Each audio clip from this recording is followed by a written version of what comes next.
Goeiedag vriende, dit is week 2 van ons gesprekke rondom His Glory, Our Story en dan baie spesifiek Divine Inclusion, ons identifikasie in Christus. Ons het verlede week gekuier rondom hierdie werklikheid, hierdie wonderlike werklikheid, dat deur dit wat die gesalfde koning kom doen het, Jesus die Christus, deur sy een daad van geregtigheid en gehoorsaamheid, het hy die hele mensdom wat in Adam ingesluit was in 'n toestand van sonde, oorheers deur sonde en die dood, het hy die hele mensdom by homself kom insluit.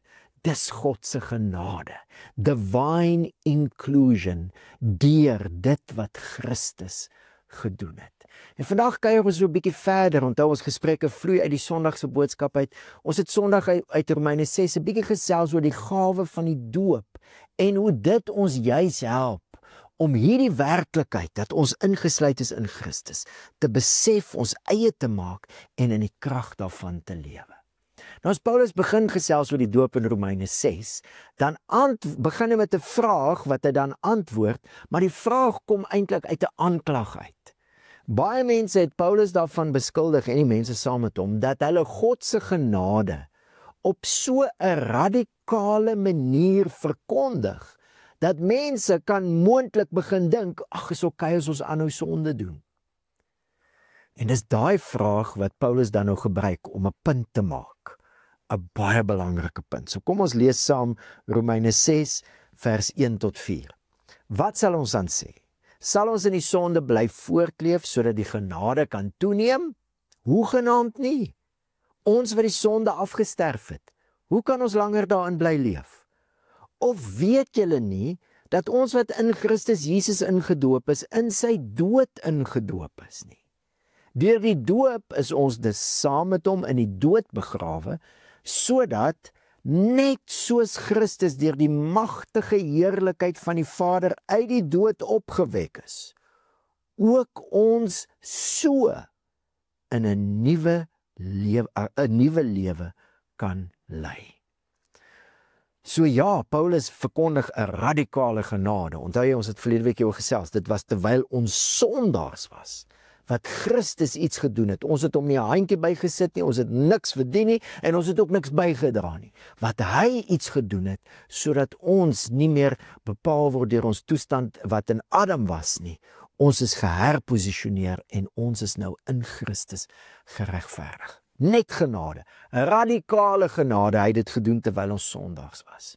Maar nou sê Paulus, as iemand dink dat hulle net kan aanhou sonde doen, want die genade is mos net altyd meer, dan besef hulle nog nie waarvan hulle deel is, of miskien moet ons eerder sê, van wie hulle deel is nie. En vriende, hier kry ons dan met een van die sentrale leringe van Paulus dwars deur die Nuwe Testament te doen.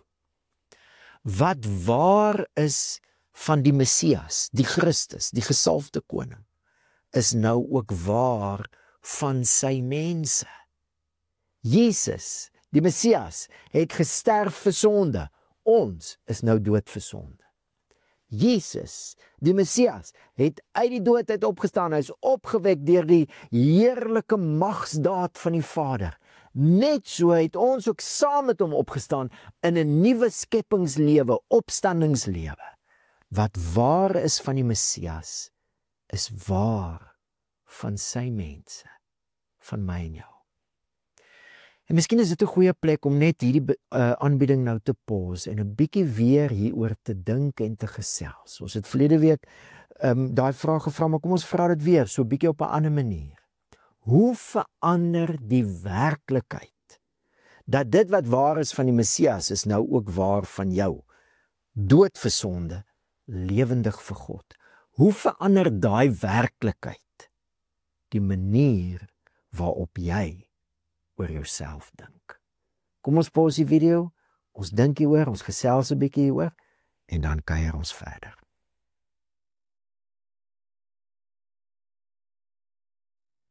Wat Paulus oor die doop sê, is die doop is juis 'n gawe wat God vir ons gee om ons te help met die ontdekking en die lewe in hierdie werklikheid. Wat waar is van die Messias, is waar van sy mense. Ons is ingesluit in Christus se dood, sodat ons ook ingesluit kon wees in sy opstanding. En die doop help my en jou om in die krag van daai waarheid en daai werklikheid te leef. En dis nie omdat die doop een of ander magiese ding is nie, dis omdat dit die manier is wat God 'n verklaring maak oor wat nou waar is van jou lewe nou dat jy in Christus is. In die doop verklaar God die waarheid van wie hy is. Jy is dood vir sonde en jy is lewend vir God. Maar die doop is nie net 'n verklaring van God se kant af oor jou lewe nie. Dis ook iets wat God vir my en jou gee, wat ons fisies kan doen om onsself te identifiseer. Die doop is iets wat God vir ons gee vir ons eie identifikasieproses in Christus. En daarom is die doop 'n baie, baie belangrike deel van my en jou pad in die lewe. En ons gaan nou so 'n bietjie verder oor dit kuier, maar miskien kan ons video pause en dan so 'n bietjie gesels oor die verklaring wat God oor ons maak in die doop. Ja, ons is dood vir sonde. Baie belangrik. Sonde het nie meer die houvas oor ons lewe nie. Ons lewe nie meer onder die heerskappy van sonde en die dood nie. Ons is nou onder die heerskappy van genade. Maar daar is soveel wat God verklaar oor hierdie lewe waarin ons nou deel het. Ons het verlede week al gesels. Hy verklaar ons regverdig. Ons staan voor hom geregverdig. We are set right with God. Daai regverdigmaking posisioneer ons vir 'n lewe van oorwinning. Dit verklaringe wat God oor jou lewe maak. Ek dink nou aan Efesiërs 1 van vers 3 tot vers 14. Is dit een lang sin waar Paulus God prys vir alles waarmee hy ons geseën het in Christus. Verklaringe wat God oor ons maak. Ons is geseënd met alle geestelike seëninge. Ons is aangeneem as sy kinders. Ons is bestem vir heerlikheid. Allerhande verklaringe wat God maak. Miskien kan julle die video terwyl ons dit nou pause ook daai pause gebruik om 'n bietjie daai skrifgedeelte te lees en 'n lysie te maak. En hier is die vraag wat ek jou wil uitnooi om te dink oor. Op watter maniere kan ons onsself daagliks herinner aan wat God oor ons lewens verklaar in die doop? Kom ons pause 'n bietjie die video en dan dink ons hieroor. Ons dink aan God se verklaringe en dan dink ons op watter maniere kan ek en miskien kan ons mekaar ook help in ons daaglikse lewe onsself herinner aan die verklaring wat God oor ons maak in die doop. Kom ons kuier so 'n bietjie rondom daai vraag.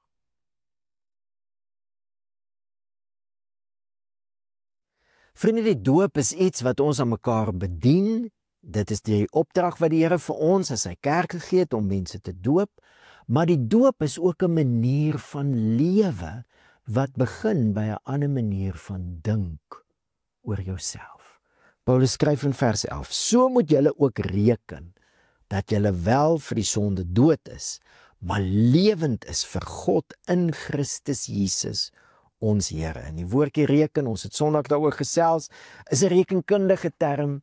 As mense in die wêreld van daai tyd handel gedryf het en hulle vat aan die einde van die dag se handeldryf die geld en hulle tel dit, dis die woordjie reken. Dit beteken jy tel sodat jy insig gaan hê in die finansiële posisie waarin jy jouself bevind. Dit verander nie die geld nie, dit maak dit nie meer of minder nie, dit maak dat jy insig het.